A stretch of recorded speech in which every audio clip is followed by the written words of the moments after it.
Alright, so the video that I posted where I fought Kenetic NRG actually ended up being a much better video than I thought it was going to be. A lot of the comments were expected, you know. I felt people would comment on the video saying how much they liked the fight or loved the fight. I felt I would get comments about, this was a great fight, awesome performance you guys, I really enjoyed the fight. I also knew that the video would serve as jerk-off material to a few of you out there who don't like me. You know, it was just perfect. You show up to the video, you jerk off and whatever. But the one thing that I did not expect were comments about the matchup, the specific matchup. It was Tyron Woodley versus Kelvin Gastelum. I felt it was a great matchup, I really did. And you know, a lot of you were saying, you know, oh my god, there's high level players always picking highly rated characters. But I guess a big part of it is it was my fault for not making it clear, but it wasn't Kenetic that picked that specific matchup. He wasn't the one that picked it. I was the one that picked that matchup because I do very well with Kelvin Gastelum against other characters. I've always done. I'm just good with Kelvin. So that matchup really wasn't an issue for me, but for a lot of you it was. And because of that, a lot of you said you would like to see another fight. This time you want to see me using a better character, specifically a striker. You want to see him using a better character, preferably a striker as well. And a lot of you also didn't like the fact that we had house rules. You didn't like the fact that we scrapped the parries and we were not going to backdash and we were not going to sidestep too much.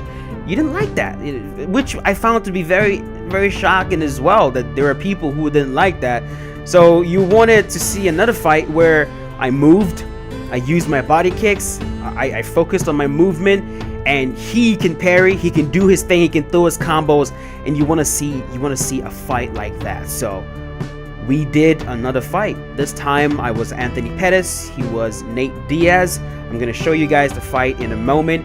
But in that fight, I basically fought exactly how I like to fight. I used my movement, and for the most part, he was Kenetic. He was Kenetic. So let's roll the tape and let's watch the fight together. All right, so here we go. In this fight, like I said, I am Anthony Pettis. He is using Nathan Diaz. You cannot get two better strikers in that division. It's a very good matchup. I love the matchup. The one thing is, when you're facing someone that can be as aggressive and as lethal as Kenetic NRG can be, if you want to do really well on the feet, not just survive, not just last as long as you possibly can, if you want to do very well and even get to the point where you can actually drop them, maybe hurt them, maybe even finish them, you have to understand that you cannot go toe-to-toe with them. I understood that in the Kelvin Gastelum fight versus Tyron Woodley. I went toe-to-toe with him a lot of times, and I really paid for that. I was getting rocked repeatedly. You can't deal with those combinations head-on. That combination is best dealt with when you have enough distance between you and him to be able to figure out what the hell to do about it. So right away as the fight starts off, I'm moving. I'm trying to use my movement. You guys said you want that. I'm trying to use my movement, and I'm trying to meet him in the middle with body kicks. I'm trying to focus at the moment. I'm trying to focus on making sure that I'm being accurate. Accuracy has always been very important to me in fighting, in striking. It doesn't matter what it is, a video game, real life, you know, striking, whether I'm watching a fight or whatever. I'm a guy that favors accuracy over any other thing in striking, which is why my favorite strikers in the world are accurate strikers. I love Floyd Mayweather, massive fan of Floyd Mayweather because of how accurate he is. He's gonna throw less shots in the fight and land more strikes than you do. I find that extremely fascinating. That is amazing to me. So in this fight, I'm trying to be as accurate as I possibly can. So even though he's being aggressive and even though he's extremely dangerous as he's moving forward and pushing forward with Nate Diaz throwing lethal combinations, if you can stay accurate and you can land shots consistently, you might not be hurting them at first, but that accuracy is going to pay off later on in the round because you're not getting hit. So right there, I'm using body kick. As you can see, his left side is already red. I'm just constantly landing body kicks repeatedly over and over again. And one more thing, you know, sometimes when people try to fight in this style of fighting that I'm doing right here, my style where I'm moving a lot, you start backdashing when you shouldn't be. You start sidestepping when you shouldn't be.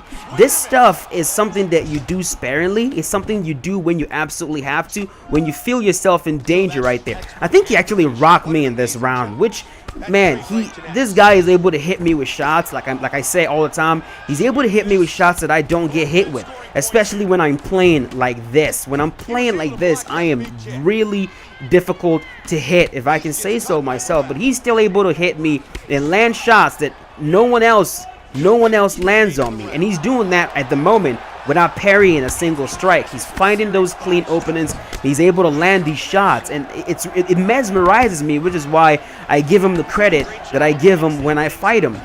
But in this round, I'm starting to see something. I'm starting to see that I can hit him. I can hit him way more when I'm moving, when I'm really focusing on movement, when I'm picking my shots and I am sidestepping, I'm looking for angles. The shots are landing. They're landing more frequently than I thought they were going to land, and that I found that to be very interesting. And I was kind of keeping notes on the shots that I'm able to land on him, and also making sure that I don't get predictable, because remember, in this fight I told him, you can parry, you can do your thing, throw all the nasty combinations you have on the book, try to break my block, do your thing, and I'm gonna do my thing. So round is almost over. He's swaying down and throwing jab straight to the body, which no one else does. It makes that combination even harder to deal with. So when you see someone throwing that kind of combo, you need to understand that a head kick or something is going to come right after that, or an overhand. So when you see that jab straight to the body come, you got to move. You got to get out the way. You cannot stand in front of him, and you cannot let him hit you. So right here, I think he actually hurt me in this round. But I believe he did.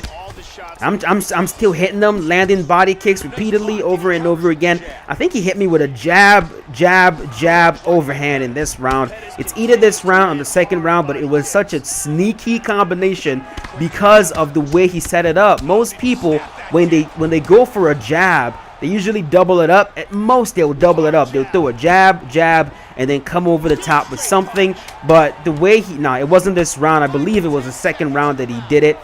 But the way he did it, I really want you guys to focus on that combo when he throws it, and try to actually implement that in your game, especially when you're facing someone that moves his head a lot. So let's jump into round number 2. Okay, so round number 2 is on the way. Let's do this thing. We touch gloves. He's going to come right back to striking, right back where he left off. A lot of combinations, man. A lot of shots being landed. Moving forward, going for that body kick. And he was actually throwing more kicks right there. See the combo? He goes jab, lands an overhand. I'm able to kick him off, because I did tell him in this fight, you can grapple. If you knock me down, you can get on top and finish. That's fine. I sidestep and sidestep directly into a nasty body kick, which, thank goodness, that did not rock me. But that combo he was able to hit me with. Usually when someone throws a jab, I'm able to sway the second strike. I can sway the second strike and counter you before you can land the third one. But because he went jab, the jabs are fast enough to beat a sway counter. So he was able to stop me in my tracks with the third jab and land the overhand. It's little things like that that fascinates me when I face him, and I try to remember that combo. So every time he starts going for a jab, I try to remember, do not try to sway the second one. Wait for him until he is done striking, then you try to counter. That's what I'm trying to remember in my head as he's throwing these shots. So right there, like I said, we're still moving, and right there you can see him starting to parry now. Things are starting to get dangerous. He's parrying the head, parrying the body. Like this is the danger zone right here, because all he's gonna need is one parry and he can land 6 shots on you. It's insane. So I also see him going to the top, going to the bottom. He goes for a jab to the body, follows up with a jab to an overhand to the head. Nasty combination, man. Very nasty combo. You can get finished with it. And so he rocked me in this round so far. He's on top here. I land a straight uppercut, one of my favorite combinations in the game. And I'm gonna try to see if I can keep landing that combo on him in this fight. I go for a body kick. He lands an overhand. I'm trying to move, man. I'm trying to keep my distance. I'm trying to see if I can find better openings to land these shots. And I'm not able to land my straight like I'm usually able to, especially when I'm moving, because even though he is moving forward, he's still swinging back, which makes him very dangerous. Because you miss that shot, man, he's gonna come back with something crazy. He lands a nasty overhand to the body, and I mean, I'm trying to get the hell out the way. I don't want to get hit with these combos. He's also trying to break my block. I can see that. And right there, I land a body kick, land one more body kick. He moves backwards. It's very interesting. Even he knows when to start backing up a little bit, when to kind of let off the gas a little bit and recover. And that's understanding of how the game works, and it's important that you try to remember that. A lot of people that I face are so dead set on being aggressive that they're right there. I rock him to the body, and watch this defense as he recovers from this. This is amazing. Usually when I rock people like this, they don't recover. Usually they don't recover, man. I found it so amazing how he's able to block these shots. Like, it's crazy. He's rocked, and he knows he's safe now. His body's still red, but he knows he's safe. He can go right back to throwing those combos. That's what makes him so dangerous, and you need to remember that. Even when you rock him, you kind of have to know when to stop trying to finish him. You rock an opponent like this, try your best to get him out of there, but when they start to recover, let off the gas. Back up. You gotta know this is a bull coming at you. If you hurt it, it's like facing a boss in a game, right? You know, the boss has a little thing there where you can kind of hit the boss and knock him out of balance a little bit, but then you gotta know when to start backing up. You gotta know when to recover. You have to know when the boss is. He's no longer as hurt as he was before, and he's back to being dangerous. That's kind of what this is like. You have to play a very, very smart, a very intelligent game in there, or you are going to lose a fight that you are actually winning. Right there, he has no stamina. He knows when to start backing up. I hurt him to the body, land a body kick. Look at those blocks. No stamina, able to recover. You know, just amazing. Most people are not able to do that. So I find that to be really fascinating. But this round is almost over. I feel like I won the round. I definitely felt like I did. Even though he dropped me, I was able to rock him, and I was able to land more significant strikes and more total strikes in general. So I'm doing good. I'm getting really confident with my movement right now. Like, I'm starting to see the movement is working. What I'm trying to do is actually playing out like I think it should play out. So my confidence is growing. I'm not feeling as, you know, as in danger as I was in the first round, and I also see his stamina going down. The more his stamina goes down, the more I'm able to manage it. Let's jump into the third round. First of all, look at the stats right there. See that? I'm landing way more significant strikes. I also have more strikes, more total strikes landed. But yeah, let's jump into the third round.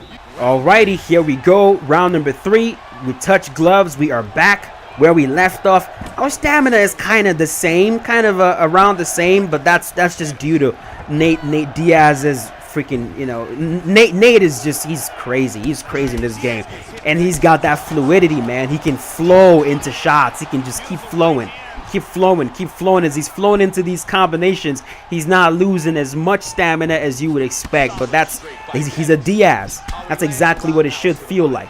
So in round number 3, I'm starting to pull away slightly. Right there, I hit him with a straight uppercut, straight. I'm still in danger. Do not get me wrong. There's still danger there.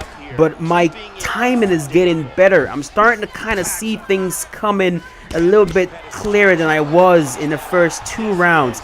I'm still backing up. I'm still respecting his ability to land combinations. I'm still respecting his combos. You absolutely can. You know, this is one area where you cannot let ego get the best of you, because what happens in games like this one, and I see that with players all the time, is you get hit with a combination, your ego spikes. It's like it spikes. You get mad, you get angry, you want to punish them. And that's when you make a mistake. When you make a mistake is when you really, really want to punish him. When you go in there and you start standing toe-to-toe because he hit you with a combination and you have to get him back. that's when you get obliterated. You have to realize when you cannot stand toe-to-toe with someone. And I can't stand toe-to-toe with Kenetic Energy. It's just, I can't not do it. I absolutely can't do it. You got to realize when you can do it, and when you can't do it, you have to do what you do best. And with me, it is cutting angles, movement. Now, here is something very interesting that he was doing in this fight. Right here, he is backing up, standing with his back against the cage. You would think, okay, he's backing up now, he's in danger. Do not be fooled. All he needs is for you to stand in front of him long enough for him to hit you with a nasty combination. And I learned that really, really quick. I kind of knew that, but right there, drops me with his back against the cage.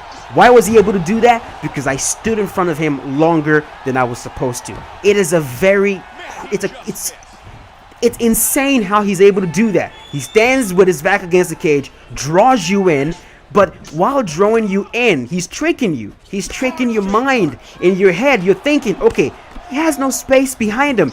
He has his back against the cage. Kenetic does not need space behind him to be able to drop you. All he needs is for you to be right there. Because when you're right there, he can hit you all day long. No amount of head movement, no amount of blocking, no amount of parrying is going to be able to stop you from the combos he's going to be able to throw your way.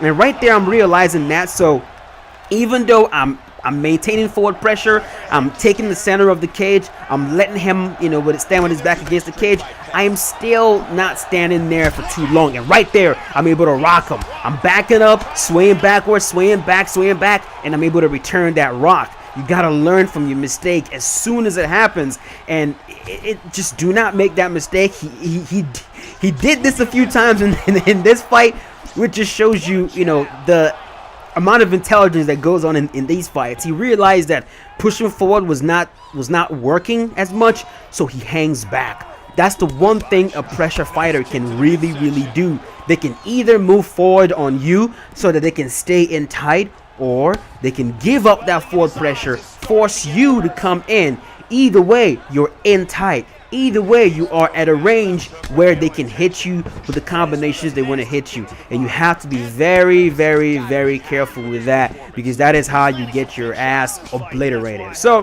right here in this round, he dropped me, but I was able to get the rock back. I was not able to drop him. But so far, I'm landing clean shots, and the round is closer than it was. Right there, I rock him, step in, rock him again. So clearly, I'm winning this round right now. I'm able to land more shots because he's rocked, and he's going to try to get that back. He's not trying to give up a round at all. Lands that body kick. I thought I was away from that. Nope. He's able to land that body kick. I'm moving. So I've rocked him twice now in this round. So far, I think I've rocked him 3 times in the whole entire fight. He has rocked me twice and actually dropped me twice. Every time he rocked me, he was able to drop me. Good block there.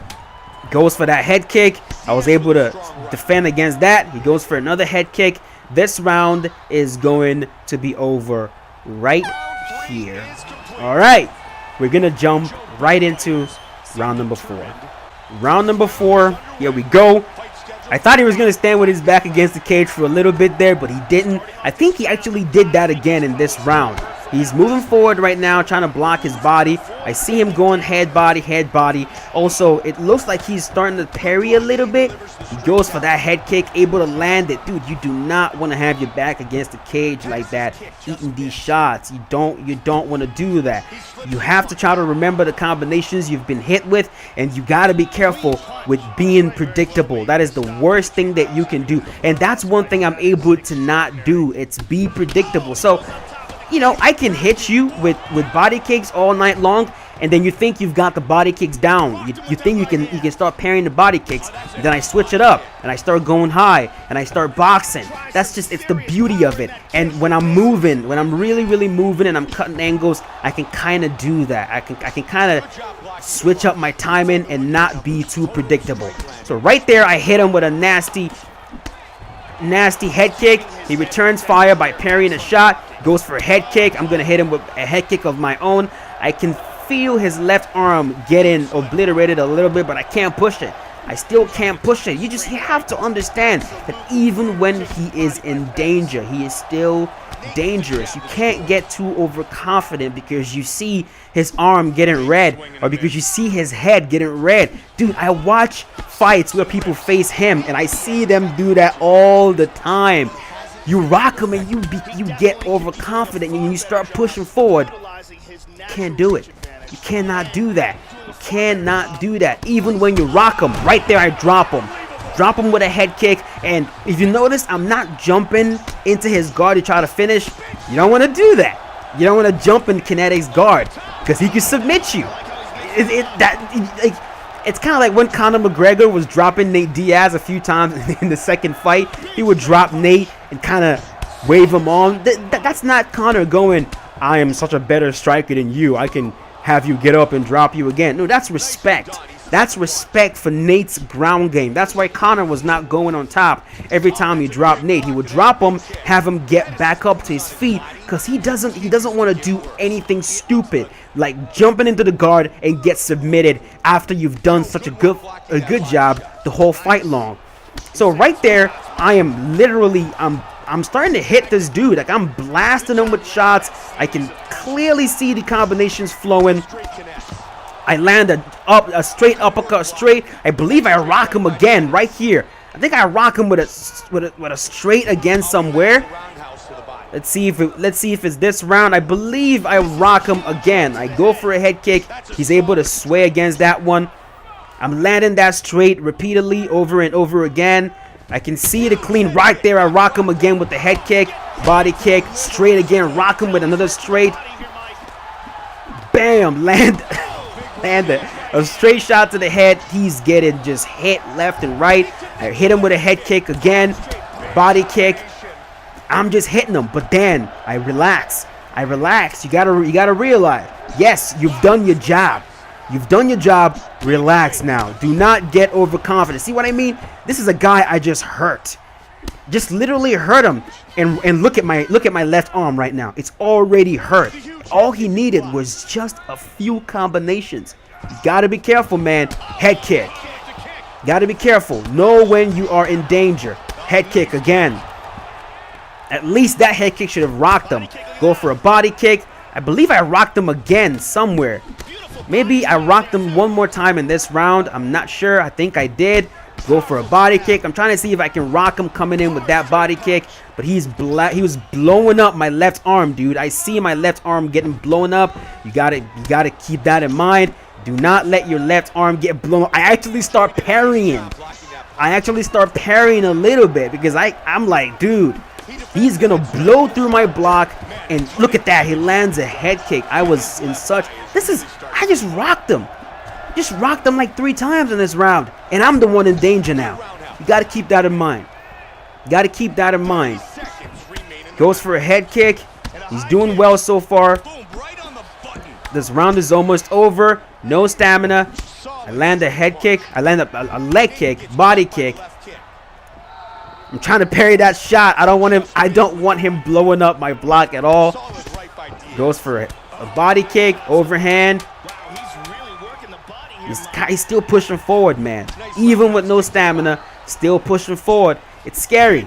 It really is scary. It really is. And Conor said the same thing about Nate Diaz when he faced him. Let's jump into the last round.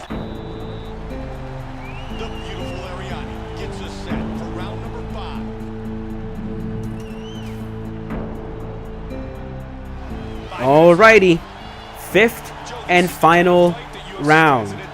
In the 4th round, I was talking about what Conor McGregor said about Nate Diaz. He's like, man, I hit Nate with everything that I got. His face was drooping. He was gushing blood, but he was still moving forward.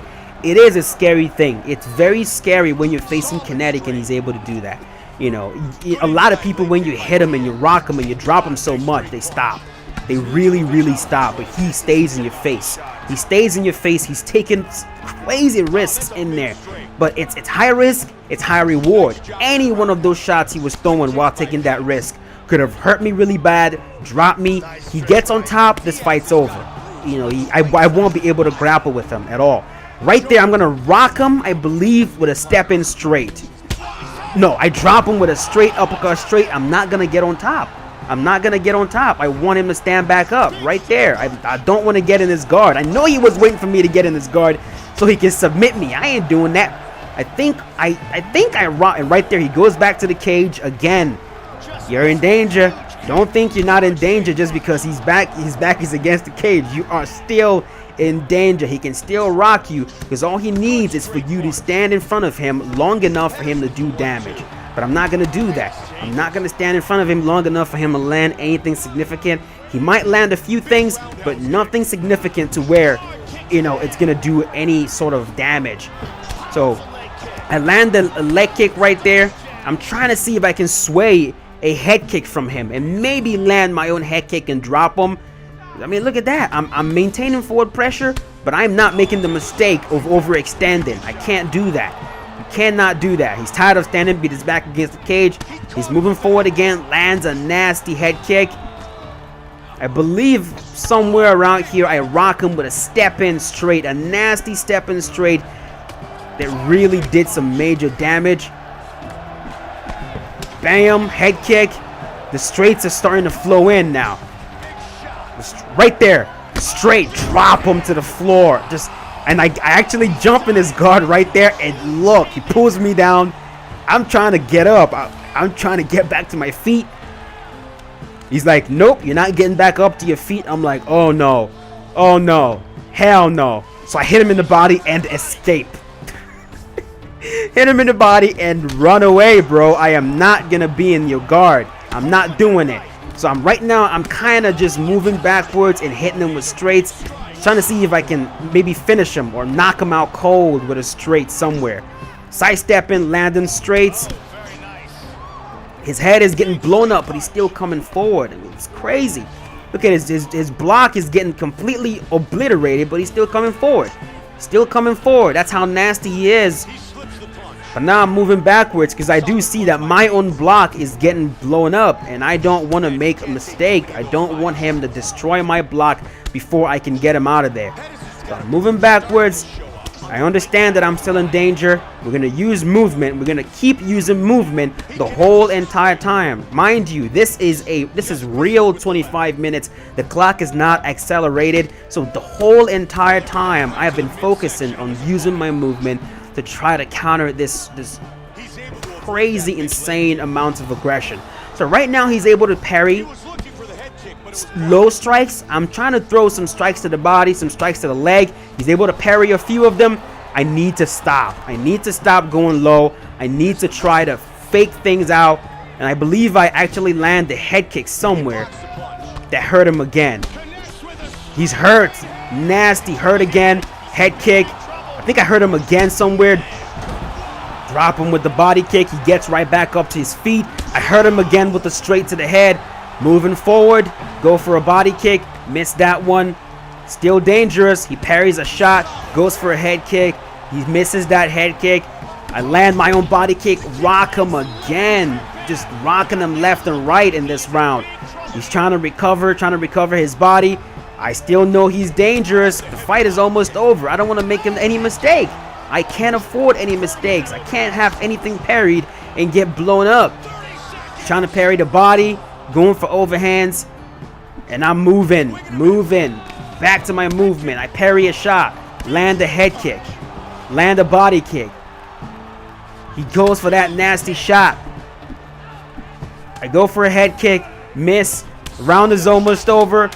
Time for movement. We're gonna start moving again because I feel my arm getting blown up, and I drop him for the last time, and the fight is over. Right there, I definitely won the fight. I didn't hang around to see that. I was pretty sure that I did. So right there, that's the second fight with Kenetic Energy, the fight that you all asked me to do. Now, after this one, we did another fight. I was Anthony Pettis. He was Conor McGregor. This time he grappled a lot. He used his clinch, he used his takedowns. I'm going to show you guys that fight a little later, and that was a fight where I got dominated. So for the most part, the one thing that I will say is that I know my striking is good when I'm using my movement, when I can move, and when I can kind of backdash, and when I can sidestep, and when I can throw body kicks. I know how good my striking can be. I really do. A lot of you that think I am just blowing up his ego and just giving him credit for no reason. I know why I'm giving him credit. I'm giving him credit because he deserves credit. It's just that simple. You know, he deserves the credit that I give him. I'm not just doing it just for the sake of doing it. The guy is the best player in EA Sports UFC 2. And even though I can outstrike him, I can outstrike Kenetic Energy. I can. There's no doubt about that. I can outstrike anyone in this game. Doesn't matter who you are. I can outstrike you. I can say that. But that doesn't change the fact that he's better. He's a better player than myself. When he brings it all together, when he brings his grappling, his clinching, his striking, when he puts it all together, it's very difficult to deal with. Very hard to deal with. And when he does that, he basically beats me every single time. So that's the fight. Hope you guys enjoy that. I will post the third one where I faced his Conor McGregor, and that was a good fight as well. I think you guys will enjoy. But that's it. Let me know in the comments section what you thought about the fight. Did you like this one better? Did you like the matchup better? Are you satisfied with my playstyle for this one? Those of you that did not like the fact that I was not moving, I hope this one was actually better. I hope you enjoyed it. But that's it. I will see you guys later. Have a wonderful day and keep yourself safe.